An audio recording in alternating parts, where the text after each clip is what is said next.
Fala, meus amigos. Hoje nós vamos falar aqui mais uma aula que envolve a articulação do ombro. Dessa vez nós vamos estar falando do exercício de desenvolvimento, né? Ou pressão de ombros, conhecido por alguns. E por que muitas pessoas sentem o incômodo na hora que vai fazer esse exercício, sente a dor? Porque nós temos um exercício e a pessoa ela faz basicamente esse movimento. E na maioria dos casos, o que acontece, até que tem uma setinha ilustrando, que a pessoa gera uma rotação interna ao final do movimento.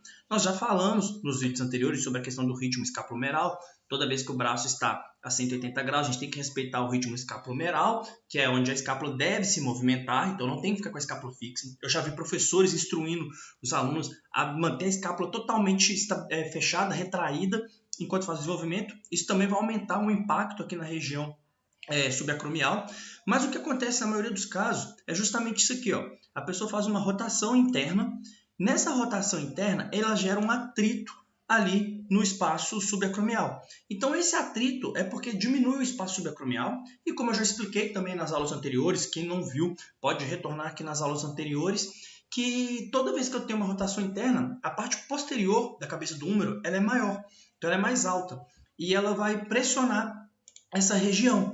Então, esse movimento, quando é feito, gera uma dor, gera uma queimação. E eu vou explicar para vocês aqui por que gera essa queimação. Até está ilustrado aqui com um foguinho, porque toda vez que a pessoa faz esse tipo de movimento, que ela gera ali no final do desenvolvimento, ela gera essa dor, né, essa queimação nessa região. E essa queimação, ela tem uma explicação muito simples. E também é fácil de solucionar isso. Muitas vezes a pessoa já vai ter uma lesão instalada, mas em alguns casos ela não tem a lesão instalada ainda. Aquilo é uma dor, uma queimação momentânea. E quando eu estou falando de uma lesão instalada, ela pode ter uma bursite. E por que ocorre essa bursite? Ela ocorre por repetições. Então, às vezes, você faz um dia o desenvolvimento, sente um incômodo, no outro dia faz também, você pode ir lesionando a sua bursa até que gera um processo inflamatório e ali cria-se o quadro de bursite. Então, nós temos aqui, dentro da articulação, né, do complexo do ombro, nós temos o acrômio, a bursa, que ela fica nesse espaço subacromial, e nós temos a cabeça do húmero. Então, toda vez que eu realizo uma rotação interna, a minha bursa ela é pressionada. Então, como eu vou diminuir muito aqui o espaço subacromial, a bursa ela fica completamente comprimida.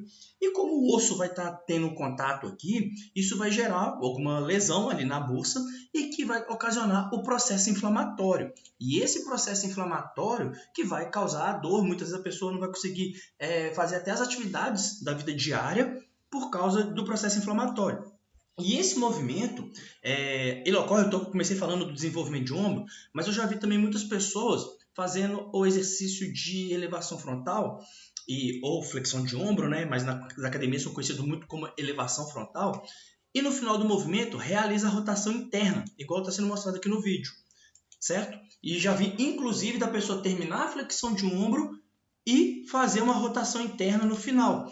Fala que vai pegar melhor a fibra anterior, eu uso esses argumentos, mas o que eu costumo dizer sempre, eu tenho sempre que avaliar o benefício e o risco. Se eu vou ter um benefício bom e um risco alto, o exercício ele não vai valer a pena. Eu sempre tenho que colocar um exercício onde eu vou ter um benefício alto e um risco baixo. Então, não só nesse desenvolvimento de ombro, mas também no exercício de elevações, seja ela a abdução ou flexão de ombro, né, que seria elevação frontal ou elevação lateral, eu também tenho que evitar que ocorra essa rotação interna, porque vai acontecer a diminuição do espaço subacromial e vai ocorrer esse pinçamento na bursa. Então, esse movimento ele deve ser evitado, certo? E aí vocês vão perguntar, tá, Everton, então como que eu vou fazer para evitar esse movimento, já que ele é um movimento muito comum de ser feito? Na aula anterior, que eu falei sobre a puxada, comparando inclusive a puxada posterior com a puxada anterior, eu falei da posição funcional do ombro e como que você deve posicionar o seu braço para fazer uma puxada que ela fique mais eficiente e fique segura para o seu ombro. Basicamente, a ideia de eu pensar no desenvolvimento e na puxada, ela é a mesma, porque a puxada e o desenvolvimento, eles são exercícios antagônicos, né? Então, ou seja, se eu tenho a puxada, eu vou fazer um exercício antagônico a ele, seria a pressão de ombros, o desenvolvimento. Então, para a articulação do ombro, o movimento é o mesmo. Então, eu preciso fazer o quê? Essa rotação externa durante o meu movimento. Então, na hora que eu vou fazer essa rotação externa para realizar um movimento, aí eu consigo colocar o meu ombro em segurança. Então eu vou preservar a minha cápsula articular e vou evitar que ocorra esse problema. Aqui tem até um bonequinho ilustrando que o ideal seria ter uma barra curva. E normalmente nós não vamos encontrar essa barra curva, mas você consegue sim colocar o seu ombro numa posição funcional para que ele fique voltado para frente, na posição funcional do ombro, e assim não ocorrer o comprometimento da articulação ou uma lesão na sua bursa. Eu também expliquei isso na aula sobre a puxada, então se você jogar o seu cotovelo para frente, né, mantendo principalmente o plano escapular, certamente você vai conseguir estar na posição funcional do ombro e não vai gerar esses atritos dentro da articulação. Então essa foi uma aula bem rápida que eu quis passar aqui para vocês sobre algumas questões que acontecem no exercício de desenvolvimento e como que isso pode interferir no seu treinamento. Então, dessa forma, agora vocês já conseguem entender que a posição funcional do ombro ela é de extrema importância para preservar a articulação do ombro em diversos exercícios. Já falei em rotação externa, já falei em puxada, já falei em remada, agora estou falando em desenvolvimento e depois eu vou falar também no supino, sobre essa questão dentro do supino. Certo? Então, ficamos assim. Vou finalizar essa aula aqui agora. Foi uma aula bem rápida, bem breve. E até a nossa próxima aula.